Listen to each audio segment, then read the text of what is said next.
there because it encompasses so many more things. Like I have to answer emails, I have to answer text messages, I have social media, I have inventory tracking, things like that. But my typical day will range based on my work days behind the chair and then my office hour days. So I think that's super important for anyone that's starting out. Yes, you need to be available for new clients, and the more available you are, the more likely you are to get booked. But you do need to set aside time specifically for your business that you are going to hone in, perfect your craft, fine-tune your systems and your structures, things like that. On my days that are Mondays and Fridays are my work from home days.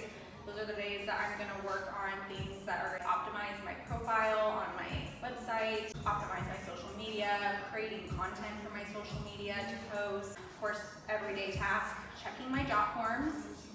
That's my consultation process that I filter everyone to before actually taking my clients. I'm responding back and forth to those things, any kind of business tasks with my computer work. And then my actual behind the chair days, I work about 9-hour days. And so between getting ready for work and then actually working and then getting home from work, it is solely focused on behind the chair, getting content for the day that I can then take and edit on my office hour days. Yeah. So not just being behind the chair, but all the other things else. And then what do you like the most about your work? So I think not to say that I'm unique in the sense, but I'm not necessarily the hairstylist. I just love making people beautiful. Like I do. But at the same time, I love that this is like a business. This is something that I get to express myself creatively. I get to be creative and I get to be like an authority in my area when people are coming to me for advice on things that they should do to their hair. And I love solving people's problems per se. So when people have problems that they're bringing to me, I find that it's really exciting when I get to be that person for them, that they had a hard time figuring out what's best on them or what they should do for, I don't know, whatever ultimate goal, and I'm that person that can help them with that. And then just as the hairstylist industry has really grown, just the fact that there's business and there's financing, there's marketing strategies, there's infographics, things like that. I really nerd out on that stuff, and I like to stay really ahead in the social media, digital world, and figure out ways and platforms that I can use to streamline my client journey and my business. Yeah. There's like so many facets. In general, that there's so many facets in this industry where you can have support any realm that you go, whether that like watching a YouTube, following an influencer, but there's always something new to go into in this world of hairstyling. And becoming a booth runner or being an employee, being a salon owner, being an educator, like so many different things that you can try out in this industry.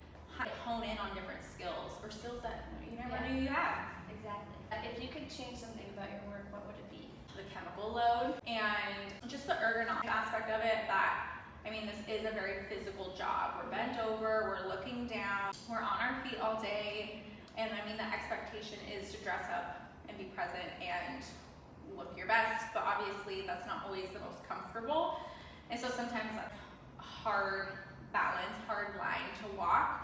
I found other things like within, like when I created Brondology, there was things that I specifically looked at when it came to certain heights of chairs, certain heights of shampoo bowls, like the different tools that I could use to make sure that my body had the best chance possible to last. And I'm lucky I was educated by my mentor early on, because he was a little older, about body ergonomics when it came to holding your shears properly, elevating your arms, like what you should be doing with your body, your legs, your shoulders at any given time, just to prolong the shape of your body. It's like, I think a lot of times, because it's a physical job, hairstylists are gonna end up, if the chemicals don't get you, potentially the physical ailments are gonna get you.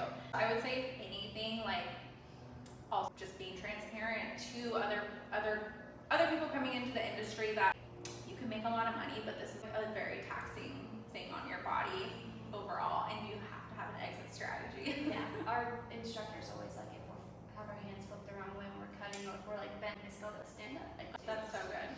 Yes. In what way are the following work habits important for this job? So for instance, there's like some bullets that says following directions. Why are they important? It says, in what way are the following work habits important for this job? But I feel like Direction. Well, wow. Okay, I'm gonna go with this. all right.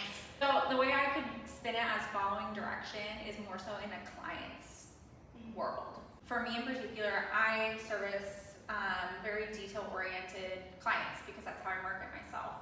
And that's okay because that's something that I pay attention to as a personal consumer. Those are the things that I wish I could find in a stylist. A lot of times what I'm doing when I'm educating my clients, they're giving me direction on where they want their hair to be, where they're at, and I have to listen to these verbal cues and follow the direction that they're trying to go, because sometimes they don't understand what hair lingo is or what even they're trying to say, or things that are happening in their mind that they can't quite explain. So Why is it important to be accurate for this job? wow. Well, I mean, if you're accurate, I would say you're very detail oriented, and the people that are the most detail oriented are the people that do the best jobs. Yes. That's kind of what I would think. Like I don't want to cut corners. I don't want to be known as someone that took the easy route. Also, just in the thought of if I were to ever make a mistake and I'm trying to problem solve like where I went wrong, if I knew I should have been doing something, but I chose not to do it the accurate way, I don't know how I would be able to problem solve it. I wouldn't be able to do the process of elimination it out. Just like going over, making sure you understand like why and such. Mhm. Participating as a team member, how is that an important work out for this job? Well, I do like this question for the hairstylist industry in general, because you're gonna find different salon environments that are, well, if you're in a solo salon, like a studio kind of thing, you're on your own, there's not really a team. But if you're working, say, with like 2 to 3 people, that's super intimate. You need to be very close with those people and be on the same page, versus say maybe a bigger salon, I'm gonna say 6, 7 plus, that's gonna be a mixture of different personalities. So it really is put on the salon owner to dictate that environment for whoever they're bringing in. Are people team oriented to begin with? If people aren't team oriented to begin with, then you're not gonna have, I would say, just that emotional connection around you, and clients can sense that when the team doesn't have a team mentality. So if you're in an employee-based salon, the goal is that you're always helping the stylist next to you, whether that's getting a drink for them, for their clients, or helping wash, helping blow dry, things like that. And the client experience is enhanced when they see that kind of camaraderie. So working independently then. I would say working independently, it challenges you because you don't have anyone to rely on. You are solely recognizing your strengths and your weaknesses and having to tackle problems on your own. So that's a very big growing opportunity. So would you like relate that to running a business by yourself then, or just being like in a salon by yourself where you don't have anybody else? A little bit of both, because I think of it like, say for example, Taylor, if she didn't have me in here, she is a salon owner, but she's also an independent contractor, right? So she's just working on her own. But I would say that there is definitely a different, if you're a salon owner, you're usually bringing in more people. So you're typically not independent. It's usually, you're only gonna find that within suite situations. Okay, how has technology affected this job? That's a good one. Technology has grown so much in the form of platforms and how they can service our industry through the client journey, as well as the business functions in our business. So I would say financial things are the things that hairstylists hate. And I would say also marketing is something that people don't want to do. I think there's the hairstylist that wants to do hair and make people look beautiful and they're great at their job, but they just want to focus on that social connection. And then there's the other people who love social media, they love the numbers, or you might be one or the other. But I found within my business, when I actually utilized some of these platforms, whether it was the whole, I would say the whole synergy of technology, from social media to booking software to online consultation forms to the different ways that we can track and order and pursue different product lines. All of these things work together to create a very streamlined business, as well as an enhanced experience for the industry in general. I got into the industry about 12 years ago, and that was, I would say, right when, this was like Facebook times. Just advertising on Facebook is where I started, And the hair world was just very classic highlights. No one knew what was walking in unless they were like a client from before, but you just took whatever sat in front of you and you had 2 hours to do a highlight or whatever. There wasn't any guidance, certainly no education except for like, hey, asking the person right next to you, what do you do? What would you do? So imagine if you're by yourself, no access to technology and education, you would just be floundering. But back in that day, there was just such a basic mentality around hairstyling, also very basic pricing. Now, because of the elevation in the industry, how we can market ourselves, brand ourselves, and showcase ourselves, I think that's one of the reasons why we can charge so high. I say charge high because there is a lot that goes into running a business other than just buying hair products and things like that. But technology has made it also, it can easily, at our fingers, education for our clients to understand the value that hairstylists are bringing. Yeah. So when they have social media or other things like that, they can really like understand. So you'd say that it's helpful. How do you think this job will change in the next 5 years and next 10 years? Oh my gosh, I love this. I feel like I am a forecaster of industries just because I have been in this industry for 12 years and I've seen where I started and like how it's grown. I kind of foresee, I feel like there's going to be a dip coming in because what's happening just with our economy, transparently, prices are going up for everyone, including us as business owners. We have to pass along our costs to people. And there's some businesses who are not in a position because they haven't properly put themselves in a good position to be able to charge appropriately and accordingly to create a sustainable lifestyle, which is one of the reasons why I came out with my calculator, which is in the works. But basically because people don't quite understand all the stuff that goes into their businesses, they just see kind of like this chunk of money coming in, $300 and cool, I made $300 as opposed to $17 per hour or whatever. But the disconnect is what's going to kind of divide our industry, where I would say people like in your generation are coming out into the industry and they have these expectations based on what you're seeing I've done, my generation has done. So at least the perks now are I want to be one of those people that's bringing awareness. Please focus on your business, not just the hair, because if you don't focus on your business and understanding these very minute details that can affect your business, then you won't be able to last in the industry. So I think there's going to be this fall off of people that are passionate but just can't run a business, or there's the people that are like, okay, I listened to the people that said I need to run it like a business and I'm running it like a business. I do see luxury pricing is going to go away. I kind of have been saying that. So if you look at a lot of brands right now, they will label themselves as like luxury stylists because they're charging a higher price point. And while you can service those price points to certain people, you can't service it to everyone. So if everyone's trying to be a luxury hairstylist, they're leaving out these demographics of people, normal people, stay-at-home moms, people that are relying on single incomes. There's like different demographics that people are totally leaving out. So then everyone's fishing for the same market, the same people that can pay the really high prices. But also the things that I've kind of realized, some people that even though they can afford it, doesn't mean it's a priority for them. Like I know lots of doctors and lawyers that will just box color their hair themselves, even though they could totally afford it, they just don't care about it. So I think this, again, this kind of glamorized idea on social media of you can earn 6 figures and this is all you have to do and manifest this and that. I think that people are gonna have a really hard awakening in the next 5 years. So would you say that's kind of similar then for the next? I think that, so if I were to really forecast it out, I would say there's going to be this hard awakening within this next 5 years. I just read actually 23, 24, they're like predicting an actual crash. So I'm already, so I can recession proof my business, and really all that is, all it comes down to is being resourceful with the things that I have and making sure that I'm charging effectively for my time, but not in a sense of like, people want to say charge your worth, charge for your time.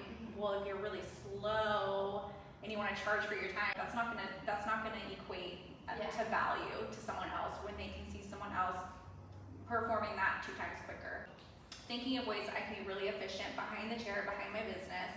And then I think once people just see this, like, oh wow, there really is so many more levels to running a business, and experiencing a recession, then people are gonna, I think that's where growth happens. I think we'll then have this other boom of growth where we're gonna get just more tech savvy, or I don't know, like maybe some new resources that are gonna come out that are gonna help us lower our costs. I feel like that's usually the ebbs and flows where we kind of like crash, we become innovative, we learn, we grow, we are like thriving, and then we crash, and then we go. So we're getting down to the crash. I feel like we're getting down to the crash, and like I just kind of feel that coming again based on I've been in this industry for 12 years and seeing how like consumer behavior has changed from then to now, and like all the steps in between. Yeah. I just have this feeling that it's coming. Well, I mean, beauty school, of course. I think beauty school should also have more in-depth business financing classes. Well, and really even like a multimedia class, now that I think about it. Because I took multimedia classes in high school and I loved it. And honestly, those skill sets and like typewriting, or not typewriting, wait, is that the right word? I don't know. There was literally a class for it. But I don't know, these computer skills, there's like computer skills classes. And honestly, a lot of those skills are what has made me the business savvy owner that I am today, and like tech savvy and multimedia savvy. Maybe even incorporating more of that, like understanding Google Sheets, Google Docs, how to create things on Canva or website design, things like that. I'm like, it's a very robust business nowadays. Any kind of technology that you can learn, stay up on, dip your toes in, that's gonna put you ahead of a lot of other people. The school I'm going to right now will have, once a month we'll have like a finance day where people, it's not specific to cosmetology, but we'll have people from the bank come in and teach you how to budget, like how to save, all these different things that are helpful to apply once you get out of the school. We use a bunch of different websites. I know we use Canvas Me, which is like a portfolio website that's specific to other stylists or people in this industry. So it makes a resume for you and everything, and you can choose where you want to locate, so you get like notifications for opportunities and things like that. So, and they're just teaching us. They're like, we run a desk, so they're teaching us how to run the money and everything, and booking websites we are being introduced to. Right now, obviously, this class is a personal finance class where we're learning lots of really valuable lessons. Okay, the next question is, what advice would you give to a high school student interested in this profession? I know, well, lots. I feel like I kind of hit the main points, honestly, though. It's just like the business, the marketing, the technology, understanding branding and marketing. I think as like a young adult, and I was 20 when I got into this industry, I couldn't really relate to a lot of people. So when you're fresh out of school, you relate best with people that are like your age, right? But they're not the people with the money. So you need to learn how to build communication and connections with people that are maybe not people you commonly talk to. I think that's a big one. If you're just specific to who you want, you're not gonna get. You have to be just open. There's really a lot more.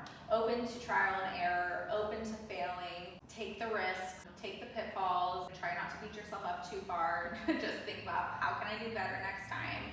I can truly say most of my success is based on my failures. Like if you look at my cancellation policies and things like that, those are all based on people that screwed me over at some point, and I thought, I will never let that happen again. What do I need to do to make sure that I set myself up for success? What recommendations do you have for me if I want to go into this career? Just researching, whether that's the clientele you want to pursue, the salons you want to be in. I mean, think of your hairstylist career as a career. Where do you want to be at your end goal? Or at least for now, right? You gotta have something that you're like chasing to aspire to be, and then you gotta figure out, working backwards, what are some steps that I can take to get there. I know for me, I'm kind of like an overachiever. I wanna do it all right now.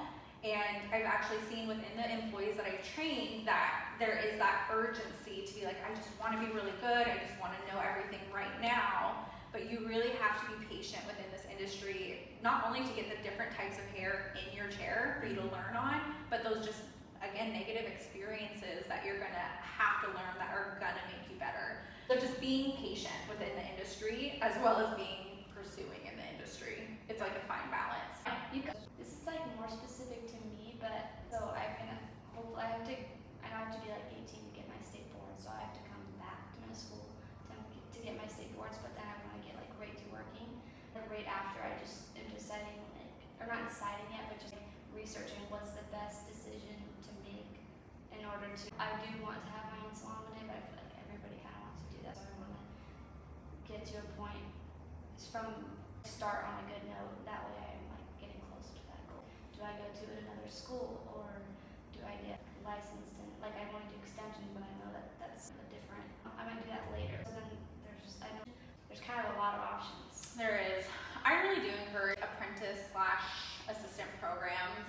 Typically, the way it's set up is you have a mentor that is someone that you're shadowing on a day-to-day basis, so you get to experience their faults, their errors, and their triumphs. Like, you get to be that second or that third person perspective. You don't have to actually stress over it. You get to see them problem solve through them. And then the goal is that it's a mutual relationship in the sense that as you're visually learning from their trial and error, that they're also teaching you along the way, like those little nitty-gritty details. And I mean, the way we have structured it at Brondology was like we had like a robust training program for like 6 to 8 weeks where it was like more one-on-one experience where we're gonna sit down in class, we're gonna talk about it, we're gonna figure it out, answer questions. Sometimes it's hands-on, sometimes it's PDFs.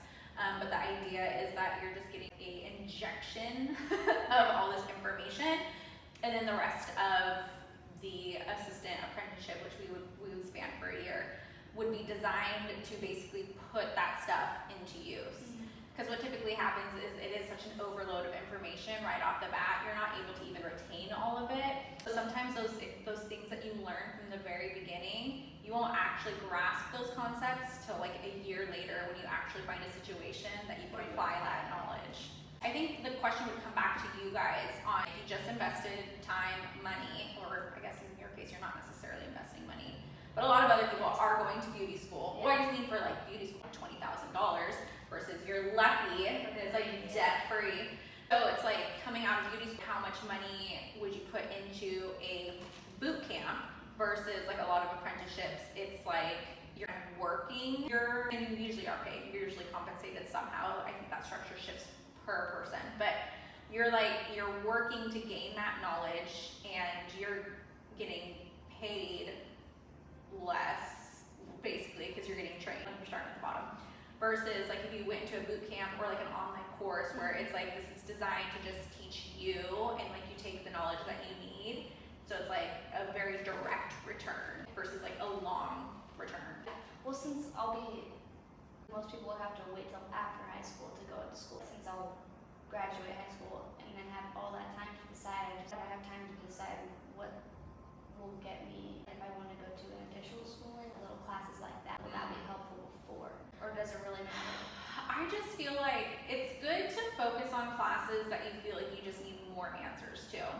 Because I think there's always a juicy offer out there that's going to solve your problems. If you feel like, which you will, you'll come out of beauty school feeling like you don't know a lot of things, and that's normal. That's why I was saying time is really just the biggest virtue, because you need to get your hands in hair, you need to make those mistakes, and then I think, again, because I think just the way my brain works, if I can solve a problem on my own, I'm way more likely to retain it and be more of like a creative solution problem solver. Versus if someone's handing me, like, here, this is how you do it, and I don't know why, it's not going to retain as much. So it's like pursuing the education that you're like, I need to know why, because I've already tried to work through it and I can't.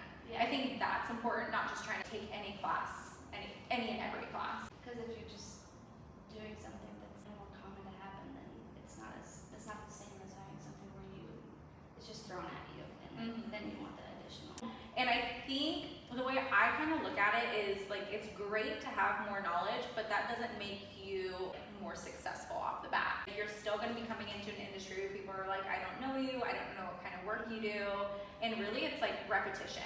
It's like you can learn all the things, but if you're not able to actively put it into work, it's just still pointless kind of a thing. So it's like, even personally, I couldn't afford education back then because it was only like platform shows that you could go to. There wasn't $15 education stuff you could sign up for. Now there's like really cheap stuff that you can do to get like little bits of knowledge. But I didn't do any educational classes for basically the first 2 years of my career. It was all trial and error and whatever free resources. Like Behind the Chair was the first one to come out with any kind of resources, and they were just like pictures. Yeah. How to, step 1 through 10, and here's the pictures, not video. I feel like if I can do it, you can do it, kind of thing. But I get it when you're like thirsty for knowledge and you just want to learn everything you can. But I'm like, just be cost effective with it. Makes sense. There's so many things that I could do after school that I just like, where do you start?